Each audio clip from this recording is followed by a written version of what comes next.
നമസ്കാരം. ഭക്തിസാന്ദ്രമായ ഈ സായം സന്ധ്യയിൽ എല്ലാവർക്കും സന്ധ്യാദീപത്തിലേക്ക് സ്വാഗതം.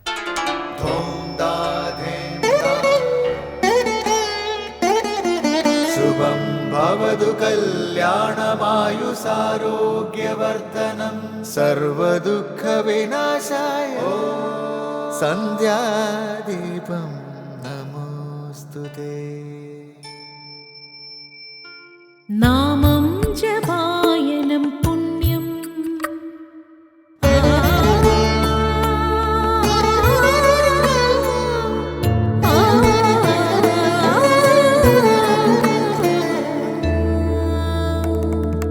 നാമം ജപായനം പുണ്യം നിരുപമദീപാങ്കുരം പോലെ സ്വരശ്രുതിലയവരമതുലം ദീവാങ്കണം മോക്ഷസംഗീതസാരം നീളും വഴിത്താരയിൽ ജീവതാരം മന്ത്രാലാപം മായാവിൻ നിൻ പ്രസാദം.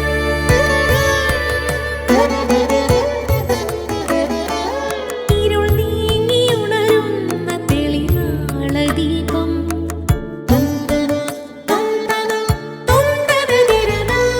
ഇരുൾ നീങ്ങിയുണരുന്ന തെളിനാളദീപം പ്രണവാമൃതം ചൊരിയുന്ന ദീപം.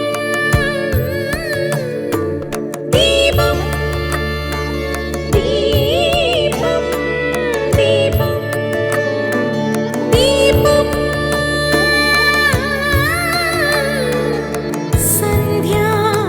സന്ധ്യാദീപം.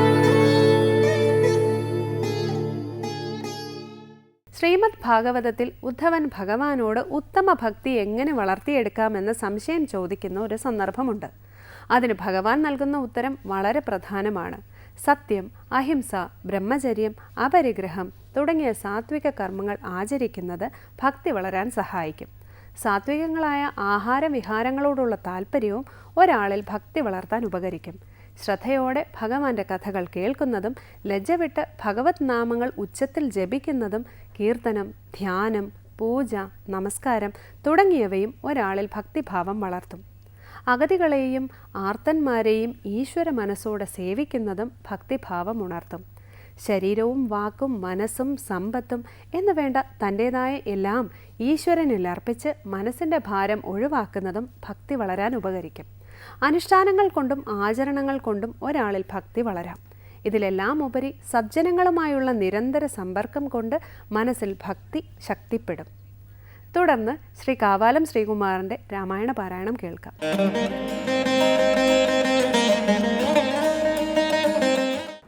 കാട്ടിയതെല്ലാം അപനയം നീതു നാട്ടിലുള്ളോർക്കും ആപത്തിനായി നിർണയം.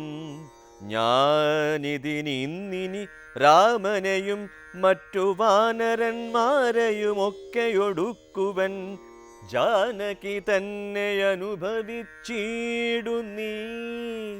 മാനസേ ഖേദമുണ്ടാകരുതേതുമേ ദേഹത്തിനന്തരം വന്നു പോം മുന്നമേ.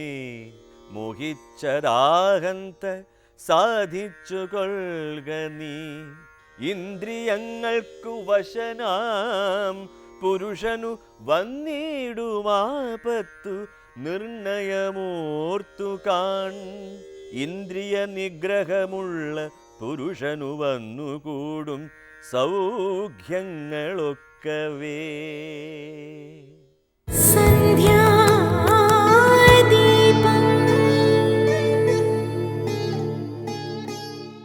അടുത്തതായി രാമായണ ദർശനം. പൂർവജന്മ വാസനകൾ കൊണ്ടാണ് അരുതായികകളൊക്കെയും ചെയ്യുന്നതെന്നും അതിന് ശാസനകൾ കൊണ്ട് പ്രയോജനമില്ലെന്നും കുംഭകർണൻ ജ്യേഷ്ഠൻ രാവണനെ പറഞ്ഞു മനസ്സിലാക്കുന്നു. ഇന്ദ്രിയങ്ങൾക്ക് പിന്നാലെ പോകുന്നവർക്ക് നാശമാണെന്നും ഇന്ദ്രിയങ്ങളെ അതിജീവിച്ചവർക്ക് മാത്രമേ വിജയമുള്ളൂവെന്നും കുംഭകർണൻ പറയുന്നു.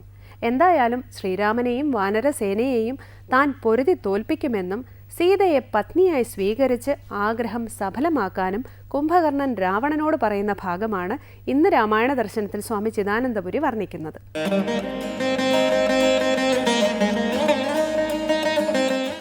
രാവണൻ മന്ത്രിമാരും മറ്റുമായി കാര്യവിചാരം ചെയ്യുകയാണ്.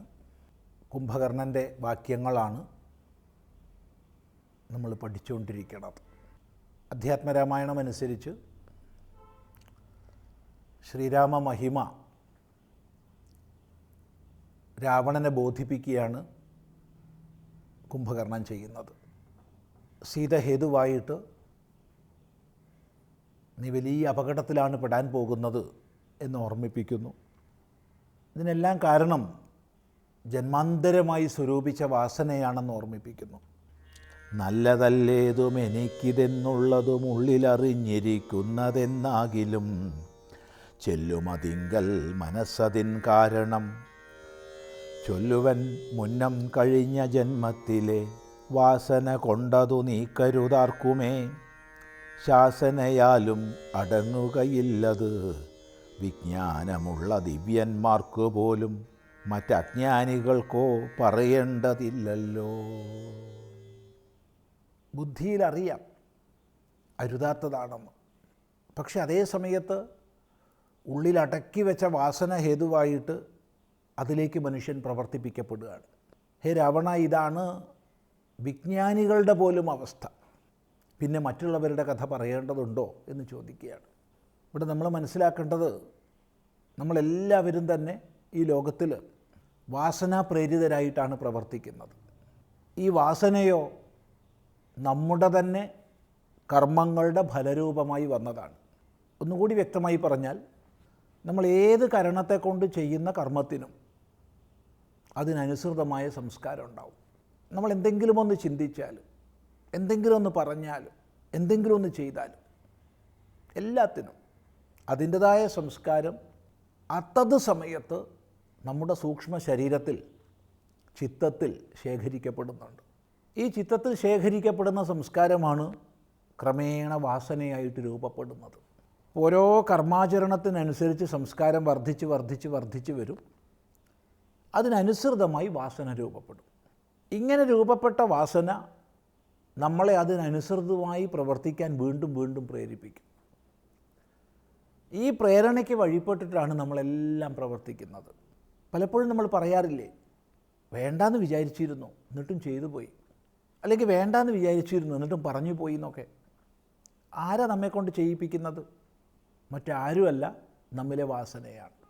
ഈ വാസന ജന്മജന്മാന്തരങ്ങളായ കർമ്മങ്ങളിലൂടെ സഞ്ചയിക്കപ്പെട്ടതാണ്. ഇത് പറഞ്ഞ് ഓർമ്മിപ്പിക്കുകയാണ് ഇവിടെ ചെയ്യുന്നത്.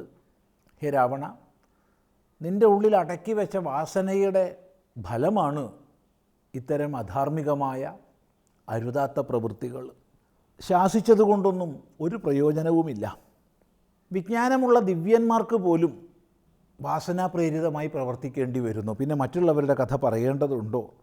അതുകൊണ്ട് കാട്ടിയതെല്ലാം അപനയം നീയത് നാട്ടിലുള്ളോർക്കും ആപത്തിനായി നിർണയം. ഞാനിതിന്നിനി രാമനെയും മറ്റു വാനരന്മാരെയുമൊക്കെ ഒടുക്കുവൻ. ജാനകി തന്നെ അനുഭവിച്ചിടു നീ, മാനസേ ഖേദമുണ്ടാകരുതേതുമേ. അതുകൊണ്ട് നീ ചെയ്തു വെച്ചത് നിനക്ക് മാത്രം ദ്രോഹത്തിനല്ല, നമ്മുടെ മൊത്തം കുലത്തിന്, നമ്മുടെ രാജ്യത്തിന് തന്നെ ആപത്തിനായിട്ടുള്ള അകാര്യമാണ് ഹേ രാവണ നീ ചെയ്തു വെച്ചത്. ഏതായാലും ചെയ്തുവല്ലോ, ഇനി നിൻ്റെ ആഗ്രഹം നടക്കട്ടെ. അതുകൊണ്ട് ഞാൻ രാമനെയും മറ്റു വാനരന്മാരെയും ഒക്കെ ഒടുക്കാൻ നിശ്ചയിച്ചിരിക്കുന്നു. നീ ജാനകിയെ, സീതയെ അനുഭവിച്ചുകൊള്ളൂ, മനസ്സിൽ ഖേദമുണ്ടാകേണ്ടതില്ല. ഏതായാലും നീ പ്രവർത്തിച്ചു കഴിഞ്ഞു, ഇനി അത് അനുഭവിച്ചുകൊള്ളൂ. അതുകൊണ്ട് സീതയെ അനുഭവിച്ചുകൊള്ളൂ, സന്തോഷിച്ചുകൊള്ളൂ. നിൻ്റെ മനസ്സിന് ഇനിയെങ്കിലും ഖേദമുണ്ടാവേണ്ടതില്ല.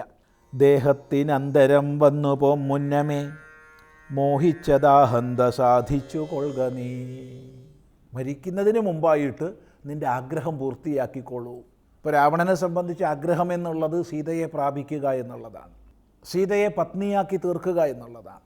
ഇനി പത്നിയാവാൻ വിസമ്മതിച്ചാൽ പോലും സീതയെ പ്രാപിക്കുക എന്നുള്ളതാണ് രാവണൻ്റെ ആഗ്രഹം. എന്തായാലും നിൻ്റെ മരണം സുനിശ്ചിതമായിരിക്കുന്നു, അതുകൊണ്ട് അതിനു മുമ്പായിട്ട് നിൻ്റെ ആഗ്രഹം പൂർത്തിയാക്കിക്കൊള്ളൂ എന്ന് കുംഭകർണൻ പറയുക ചെയ്യുന്നത്.